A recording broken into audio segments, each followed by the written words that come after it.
Bueno, pues seguimos con más temas y hoy vamos a recibir a uno de los periodistas y escritores más reconocidos de Euskadi. Y además ha escrito, bueno, temas realmente interesantes. Pedro Ontoso lleva décadas investigando algunos de los estudios más complejos de nuestra historia reciente, desde la relación entre la Iglesia y ETA hasta los entresijos del Vaticano y las publicaciones o pontificados más influyentes de las últimas décadas. Ahí vemos un tema que yo creo que es apasionante, Cayetana, la duquesa vasca. Ahí se exploran las relaciones de la duquesa de Alba, bueno, pues con Euskadi. Ella estuvo viviendo durante mucho tiempo y veraneando en Donosti, San Sebastián. Además fue objetivo de ETA, de todo ello se habla en el libro. Y además vamos a aprovechar la visita de Pedro, que ha estado más veces con nosotros, que es un gran conocedor de todos los asuntos papales, para que nos hable también de la figura del Papa actual, de visita por España, como saben. Y bueno, de todo un poco, pero vamos a comenzar con esta duquesa vasca. Pedro, ongi etorri, bienvenido. Muchas gracias, encantado de estar contigo.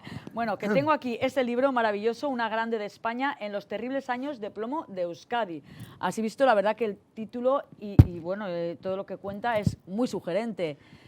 ¿Qué se va a encontrar el que tenga este libro en sus manos y lo comience a leer? Bueno, pues es un ángulo muy distinto de la idea que tenemos de la duquesa de Alba, ¿verdad? Sobre todo se está centrado en lo que es su relación con el País Vasco, que es una relación muy potente y hay muchas conexiones, muchas de ellas desconocidas. Y luego también eso conectado un poco como en un momento determinado, ella que ha veraneado casi 70 años en Donosti, en San Sebastián, en un momento determinado ETA se fija en ella y elabora un plan para secuestrarla.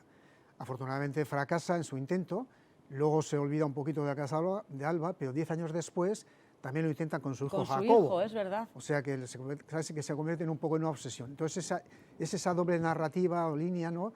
Un poco conexión de la duquesa Alba con Euskadi, y luego también un poco con el ámbito también de esos años de plomo, de terrorismo intenso, y ella sin embargo seguía aquí viniendo y bueno, se convirtió en objetivo efectivamente. Pedro, ¿qué fue lo que más te sorprendió, ¿no? Porque mucha gente desconocía que la duquesa tenía tanta vinculación con Euskadi, etcétera. ¿Qué es lo que más te sorprendió de toda la investigación que has llevado a cabo para escribir este libro? Bueno, hay varios temas. Uno de ellos es que uno de los apellidos de la duquesa es Urtubay, ¿no? Es un apellido que viene de la zona del Duranguesado, de la zona del Valle de Achonto. Ahí hay una saga familiar que son los Gurtubais, los Gurtu, como se llaman ellos, que se suelen reunir todos los años para hablar un poco de sus andanzas y de sus familias, etcétera y tal, ¿no? Y entonces, por parte materna de la duquesa, su madre, su abuela y tal, vienen un poco de ese entronque con esa saga, ¿no? Porque era una saga de comerciantes que luego vinieron a Bilbao, en Bilbao se enriquecieron, hicieron mucho dinero con los coloniales, con el bacalao y tal, y uno de ellos, Simón Gurtubay, se convirtió en uno de los primeros fundadores, bueno, por lo menos que metieron dinero en el Banco de Bilbao, ¿no? Y a partir de ahí, bueno, pues uno de sus hijos también, Gurtubay, donó también terrenos para hacer un pabellón en el Hospital de Basurto Bilbao, el pabellón Gurtubay, famoso. Sí. No, hay muchas relaciones un poco por ahí, ¿no? Pues esa fíjate, es una de ellas. Muchísima más vinculación de la que cualquiera puede hay pensar. Hay mucha más, porque por ejemplo luego, bueno, cuando se casa ella, el cura que les casa es un obispo que es de Baracaldo. ¿Cuando se casa con quién? Porque con el primero, o sea, tiene 4, efectivamente, cuando se casa con su primer marino, Luis Martínez de Irujo y Artazcoz, el cura que les casa, que entonces ya era obispo, es de Baracaldo, de Luchana, de Vizcaya, ¿no? Su padre era un obrero de la metalurgia, de Altos Hornos de Vizcaya, de esos que iban con el traje mahón, azul, salía de casa y volvía con él, ¿no? Así fíjate. Y ese hijo de un obrero de la metalurgia vizcaína, es el que luego casa a la mayor aristócrata de España, ¿no? Y hay una tercera, si quieres, y ya con eso... Sí, no, cuéntame. Hay una tercera ligación que a mí me pareció también muy interesante, y me ha llegado un poco así a motivarme, que es que una de las... Mira, un inciso, te vemos con Cayetano Martínez de Irujo, que me decías que has estado presentando, bueno, pues en Donosti, en Sevilla, quizás es en Sevilla esa presentación. Esa es en Donosti, porque lo presentamos ahí en el Aquarium, no sé si se ve por detrás algún pez por ahí todavía revoloteando, y entonces, bueno, él vino desde Sevilla expresamente para ayudarme a presentar el libro, contó muchas anécdotas de su madre y bueno, estuvo muy encantador. ¿En todo momento has encontrado colaboración por parte de la Casa de Alba, etcétera, de la familia? De la Casa de Alba, con ellos no he hablado casi porque ellos van por otros derroteros y tal, ¿no? Sí, pero con Cayetano sí, porque Cayetano me enseñó el Palacio de San Sebastián, ahora en Sevilla también lo he presentado y también ha venido en Sevilla a presentarlo conmigo, o sea que estoy encantado con él, ¿no? Te he cortado, Pedro, me estabas No, contando. y tiene relación con él también, porque a él, a Cayetano, una de las personas, de las nanis que la han cuidado y que la quiere mucho, que la quería mucho, que ya ha fallecido, es Alberta Aguirre Gómez Corta. Alberta era una vecina de Durango, en un caserío a los pies del Amboto, un caserío que yo he visitado y estaba ahí con sus sobrinos más directos y tal, ¿no?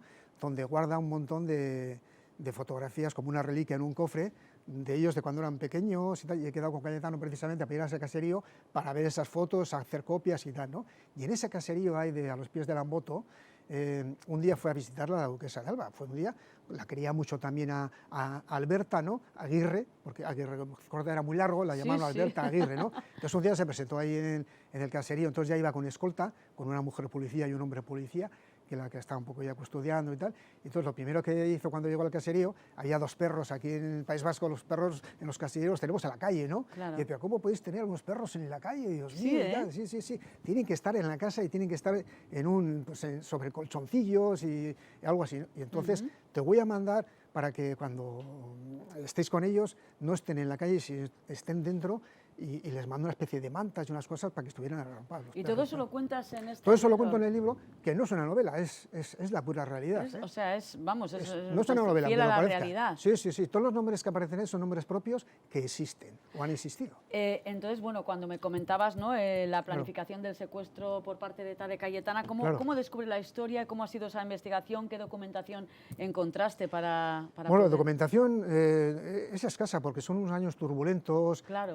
Muchos de lo que en estos momentos estaban al frente de la lucha antiterrorista han fallecido, otros han sido asesinados, otros han sido encarcelados porque estaban en conexión con los GAL. Entonces ahí es un tiempo que no se quiere recordar tampoco y no quieren que escarbes, ¿no? Un poco, ¿no? Pero efectivamente sí que he hablado con antiguos miembros de ETA, con antiguos policías, he entrado con mucha gente que conocía a Cayetana y entonces con algunos documentos policiales que en algunas veces describen cómo era el seguimiento que le hicieron a ella. Ella vivía en su palacio de Arbaez-Senea, ahí en San Sebastián, en el que iba todos los veranos durante casi 70 años, ¿no? De ahí se movía, sobre todo iba a la playa, iba al centro, a los restaurantes Arzac y otros ahí a Nicolasa a comer los chipirones que le encantaban y el marmitaco, ¿no? Y entonces a ella, la policía no sabía nada, lógicamente, ¿no? Pero luego se ha sabido cómo hasta incluso había unos etarras que tomaban el sol en la toalla al lado de ella, No me en digas. la playa Ondarreta, ahí Sí. tumbados ellos, atentos a los movimientos, si tenía vigilancia, no tenía vigilancia, hacían el seguimiento cuando salía con el coche de casa, a qué hora volvía, con eso elaboraron una información muy precisa. ¿Y ella nunca sospechó que era objetivo de No, ETA?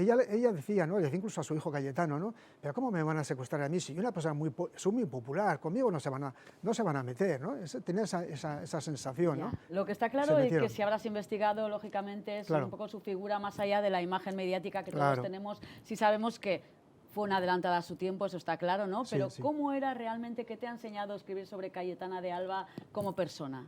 Bueno, lo que he descubierto es que la gente de San Sebastián le quería mucho y era muy cercana. Iba a las tiendas, iba a la playa, se dejaba fotografiar con la gente cuando estaba en un restaurante y decían, Cayetana y tal, podemos hacer un tal, pues ella se dejaba hacer, era como muy entrañable en ese sentido, ¿no? Y luego tuvo mucha relación, por ejemplo, con Arzac, por supuesto, que le gustaba mucho ir a donde Arzac era muy amigo también luego de Cayetano, le dejó un piso en un momento determinado cuando aquella crisis equina de los caballos que no se podían mover Sí. y los tenía en Francia, entonces estuvo viviendo en un apartamento de San Sebastián con Arzac.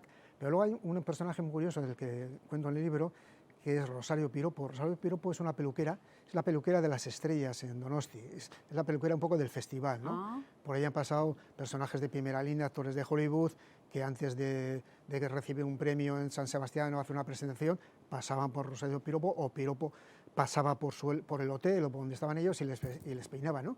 Y a ella le encantaba ir a esa peluquería y a ella le encantaba peinarla, ¿no? Y ahí tuvieron Con ese una pelo rizado ese que pelo tenía rizado. ella. Además, dice que lo sabía todo, que le movían un pelo y decía, no, así no, ese va hacia la derecha, no, ese va hacia la izquierda. Sí, ¿eh? Sí, O sea, con criterio... Con criterio ya un poco ahí. Totalmente. especial, sí, Por sí. cierto, Cayetana Fitzstewart, que mucha gente cree Sí. que, y entre ellas hasta que leí un poco, ¿no? Que no era descendiente directa de la duquesa de Alba que pintaba Goya, sino que era por la rama, Sí. era, bueno, pues otra rama diferente, ¿no? Hay mucho cruce de linajes Claro, ahí. hay mucho cruce de linajes. Mucho cruce de linajes. ¿Qué crees que hubiera pensado, Pedro, la propia Cayetana, ¿no? Al verse protagonista de una novela histórica como esta? Bueno, que no es novela, que me has dicho que era Bueno, sí, sí, una sí, concatenación de realidades, de sí, bueno, efectivamente. Bueno, pues no sé, igual se hubiera sorprendido de ese enfoque vasquista de ella, ¿no? Porque ahora cuando he estado en Sevilla, ahí decían la duquesa vasca, decían y tal, así con ese gracejo andaluz y tal, y me decían algunas señoras, no, no, de vasca nada, ella era andaluza, ¿eh? Ni siquiera era de Madrid, ella era de aquí, del Palacio de las Dueñas de Sevilla, y vasca tenía menos y tal.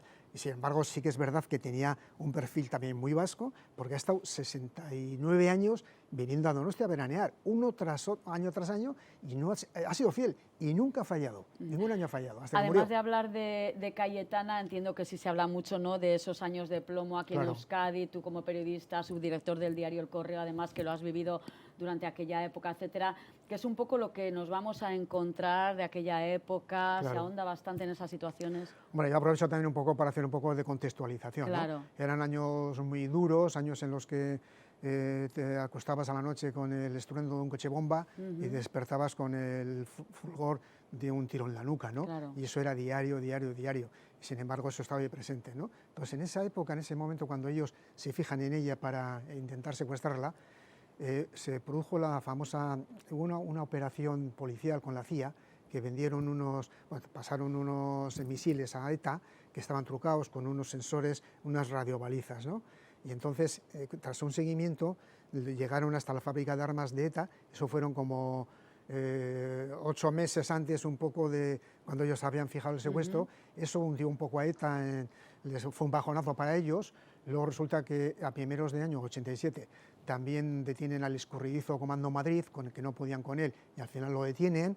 Y luego además, luego en febrero se muere uno de los líderes carismáticos de ETA, que estaba en Argel, en donde ya estaba el gobierno socialista tomando la temperatura a ETA, ¿no? Un poco hablando con ellos, a ver un poco cómo podrían hacerlo, y ellos entonces idean un plan de hacer algo grande, ¿no? Hacer algo potente, que les dé visibilidad mediática, incluso que puedan sacar mucho dinero, y luego también, pues, porque era una forma también de presionar al gobierno en esas negociaciones que ya se estaban celebrando en Argel, ¿no? Entonces ahí se juntan muchos aspectos, ¿no? Es decir, que nos vamos a encontrar un poco, pues eso, los entresijos de toda aquella época, ¿no? Claro. Y bueno, un poco ahondando en la figura de Cayetana de Alba, cómo se vio de alguna manera involucrada en este tipo de situaciones. Y yo recomiendo este Cayetana, la duquesa de Alba, porque es un tema apasionante, como todos los que nos trae Pedro cada vez que nos visita. Gracias. Y como le dije yo, digo, aprovechando que cómo era eso del Pisuerga que pasa por Valladolid. Eso, por Valladolid, ¿no?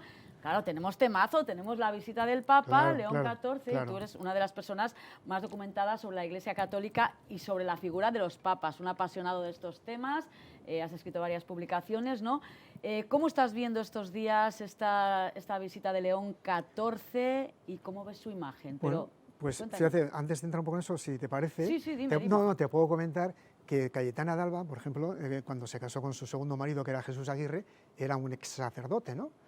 Y ese Jesús Aguirre estuvo estudiando en Alemania, estuvo estudiando con Ratzinger, que luego fue cardenal, y luego fue Benedicto XVI. El único papa que ella, claro, dimitió, entre comillas, que dimitió, ¿no? Y ella comentaba que la única persona en España que le leía en alemán a Ratzinger era su marido, su segundo marido, ¿no?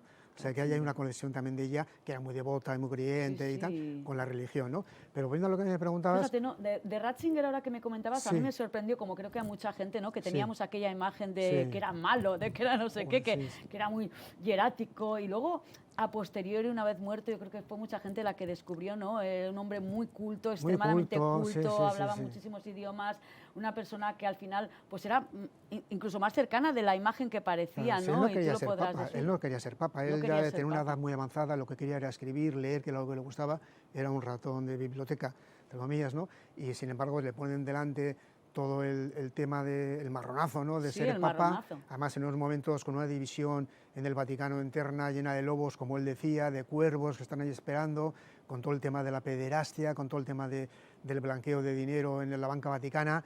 Claro, aquello fue muy fuerte para él, ¿no? Llegó un momento que dijo, mira, esto se acabó, ¿no? Me retiro y que venga otro que lo arregle, ¿no? Una situación que, según dicen, sí que a la que se acercó un poco más el Papa Francisco, pero que dicen que León XIV está volviendo a pasar de puntillas, ¿no? Que es que no tiene esa cercanía sobre esos temas, ¿no?, que tenía Francisco. ¿Cómo lo ves, Pedro? Bueno, yo creo que son muy distintos, no podemos hacer comparaciones porque no son una fotocopia, ¿no?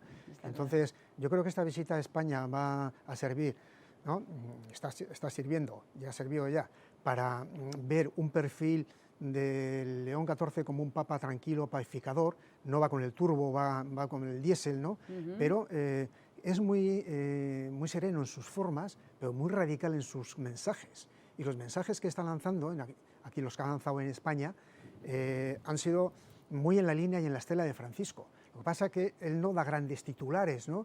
Él lo que hace es de una forma mucho más prudente, él es matemático y es también canonista, entonces es muy puntilloso con lo que escribe y con lo que dice. De hecho, el otro día, hace unos días, cuando firmó en el libro del Ayuntamiento de Madrid, las imágenes que daban en la televisión, cuando escribió la dedicatoria, al lado, las cámaras pues, vieron que estaba también con una cuartilla en la que había ya escrito la dedicatoria, y lo que hizo fue pasarla de esa cuartilla al libro de firmas, ¿no? O sea, no da puntadas sin hilo, no dice nada que no quiera decir, y eso lo tiene muy estudiado porque no quiere se quiere que se le malinterprete, ¿no? Pero son mensajes muy rotundos y muy duros, ¿eh? ¿Y cómo podemos tomarnos, qué significado tiene más allá de, pues eso, de los mensajes que ha dejado esta visita del Papa León XIV a España en este momento? Bueno, yo creo que primero ha venido para dar cariño al país, porque hacía 15 años que no venía un papa a España. Benedicto XVI vino tres veces, Juan Pablo II vino 5, a Pablo VI no le dejó Franco venir en aquella época porque era un papa muy de izquierdas y no le convenía, ¿no? Entonces el hecho de que venga un papa ahora es importante. Y él ha venido un poco a dar ese cariño, porque además también porque el papa anterior ya sí que quiso venir a Canarias por el tema de lo de inmigración, ¿no? Entonces eso lo tiene ahí un poco como apuntado en el dedo, que había ahí, ¿no? Entonces, fíjate, ese cariño que él ha venido un poco a dar, se lo han devuelto con creces, pues se ha dado un baño de masas.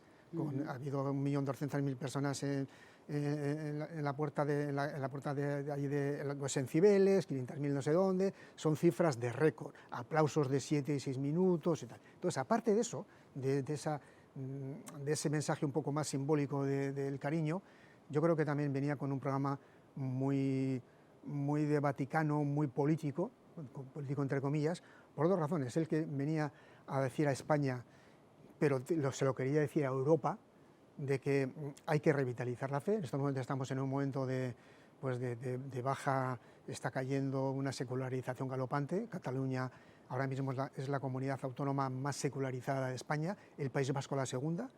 Curioso, las dos comunidades más nacionalistas, ¿no? Primero Cataluña y ahora esto, y eso habrá que estudiarlo bien porque ha ocurrido, ¿no? Entonces él quiere lanzar revitalizar la fe en Europa, y luego venía también con un mensaje, yo creo, mucho más político y mucho más interesante también, que es en estos momentos se está produciendo un movimiento que hay que tener en cuenta. Se está creando una internacional populista internacional que proviene de Estados Unidos, del trumpismo, ¿no? Están manipulando los valores, usurpando y manipulando los valores religiosos, diciendo estamos en el lado justo, Dios lo quiere, la guerra, Dios lo quiere, los inmigrantes que no vengan porque Dios lo quiere, la teología de la prosperidad que están introduciendo los movimientos evangélicos en Latinoamérica, ¿no? Esa teología que dice si Dios quiere que sea rico y quiere que sea guapo, ¿no? Si no soy rico, no soy guapo, es porque me lo merezco, porque soy un pecador, porque Dios no lo quiere, ¿no? ¿El tema de Bad Bunny? ¿Cómo lo has visto? Bad Bunny, ¿no? Pues Bad Bunny, sí, bueno, pues para que veas que un poco este papa no hace asco a nada, ¿no? No hace asco, ¿no? Entonces dije, oye, que usted va a estar ahí en Madrid en un concierto tal, y hablar no sé qué tal, y entonces he dicho, pues yo lo quiero estar con él. Y bueno, fue Bad Bunny el que hizo el que quería estar con él y tal, se han reunido, ¿no? Pero han sido un montón de movimientos, yo creo, muy simbólicos, con muchos gestos, ¿no? Estar con la niña que les enseñó cómo era la maqueta de la cruz de Jesucristo de la Sagrada Familia, era una niña casi ciega, que les estuvo explicando al Papa y a los Reyes pues cómo era un poco esa maqueta antes de consagrarla. El niño que antes también estuvo hablando con el Papa... El de los desahucios, ¿no? Claro, el hijo de los desahuciados, ¿no? Dicen, ¿por qué mi Papa nos echan? ¿Por qué tiene que tener 4 o 5 trabajos y yo no le veo? O sea, que se ha cuidado mucho un poco esos ambientes, esas cosas, hasta con Todo el presos. tema de Gaudí también ha acompañado, El ¿verdad? tema de Es que ha Gaudí sido- fue espectacular, lo de la puesta a espectacular. punto de la noche fue espectacular. La verdad es que lo llevan preparando ya mucho Hombre, tiempo, sí, ¿eh? todo esto Luego no ha es- no es coincidido que ha venido casual, el está Papa. claro que no Lo es hubieran hecho casual. aunque no hubiera estado el Papa, pero ha sido espectacular, ha sido espectacular. Y luego la pregunta del millón, que yo creo que va a ser imposible condensarla, pero bueno, lánzame alguna de esas que tú sabes, ¿no? Desde tu experiencia y tus contactos en el Vaticano, ¿cuáles serían hoy los principales desafíos que tiene la Iglesia o a los que se enfrenta la Iglesia católica ahora mismo? La Iglesia Católica ahora mismo tiene varios frentes abiertos, algunos muy complicados. Uno es el de la pederastia, precisamente él ha pegado un rapapolvos ahí un poco a los obispos españoles, porque fueron los más reacios y los que más tardaron en reaccionar, es decir, tolerancia cero con las víctimas, indemnizaciones, lo que haga falta y tal, que luego en Montserrat no ha hecho esa mención, a pesar de que Montserrat ha sido también un poco zona cero de abusos en Cataluña, ¿no? Pero ese es un tema, y yo creo que va a ser como Francisco, va a ser muy contundente, es muy importante. Luego está el tema de la inmigración, que también es importantísimo porque la ultraderecha católica lo está utilizando como combustible, decir, la inmigración masiva no nos conviene porque además, sobre todo, muchos de ellos son musulmanes, nos van a comer la civilización, nos van a destrozar el cristianismo, o sea, hay muchas y ahí el Papa va a ser inflexible, ya les ha dicho, Dios no lo quiere, Dios no quiere la guerra, ha dicho, no se puede estar arrodillado ante Dios y luego despreciar al prójimo y al hermano, o sea, es muy contundente. Y luego hay un tema también muy importante, que yo creo que es el futuro tecnológico, ¿no? Un poco está la colonización tecnológica que viene, de hecho, la primera encíclica importante que él ha presentado hace 3 semanas es sobre la inteligencia artificial, ¿no? Que haya dicho, Fíjate, ojo, hasta la Iglesia está con la inteligencia artificial. claro, hay que desarmar madre la mía. inteligencia artificial. La inteligencia artificial está lanzando ahora drones y objetivos en la guerra en Irán y en Israel, ¿no? ¿Esa inteligencia artificial es la que queremos? Porque la inteligencia artificial Claro, puede ser buena, importante. pero depende quién la tenga y cómo la utilice, ¿no? Estamos casi sin tiempo, ¿no? Pero sí quería Sí. preguntarte, has dedicado gran parte de tu carrera a estudiar el poder, el político, terrorista, aristocrático, religioso, en fin. Después de tantos años investigando, Pedro, ¿qué has aprendido sobre las personas que ocupan estos lugares tan influyentes en la historia? Viene la Iglesia, viene la duquesa de Alba, en fin, todos esos personajes que has investigado durante tanto tiempo. Bueno, yo advierto en las primeras páginas del libro que las etiquetas son para los tarros de mermelada y no, porque las apariencias engañan muchas veces, ¿no? Sí. Entonces, es verdad que siempre detrás de grandes personajes hay una trastienda, hay una vida oculta que muchas veces no sale a la luz, ¿no? Entonces nos quedamos con una imagen, la imagen que muchas veces por los propios medios fabricamos, ¿no? de personajes, y luego escarbas, investigas y te encuentras con cosas muy diferentes, ¿no? Y con cosas muy interesantes, ¿no? Entonces a mí siempre me ha gustado ir un poco a las trastiendas y bajar un poquito a los sótanos, levantar alfombras, abrir armarios y ver qué sacas, ¿no? Madre mía, Ver qué sacas. cuántos años, cuánta investigación, es un erudito totalmente, bueno, pues periodista, escritor, como decíamos, subdirector del Correo durante mucho tiempo también, bueno, te iba a decir, para escribir un libro, unos cuantos y además de muchos temas. Sí. Yo recomiendo, está a la venta ya desde hace un mes, un mes. una cosa así. Sí. Esta Cayetana, la duquesa de Alba, una mujer sin duda fascinante, con mucho por descubrir y además envuelta en una época muy significativa, especialmente para Euskadi. Como decimos, una grande de España, los terribles años de plomo en Euskadi, por Pedro Ontoso, que hoy nos visita una vez más y como siempre, un placer, Pedro. Un placer para mí, muchas gracias. Es que ricasco y nos despedimos hoy con este libro maravilloso que yo recomiendo. Así que, bueno, pues por hoy ha sido todo. Nos volvemos a ver dentro de 7 días con muchas cosas tan interesantes como hoy. Así que, nada, tengan buena semana. Agur.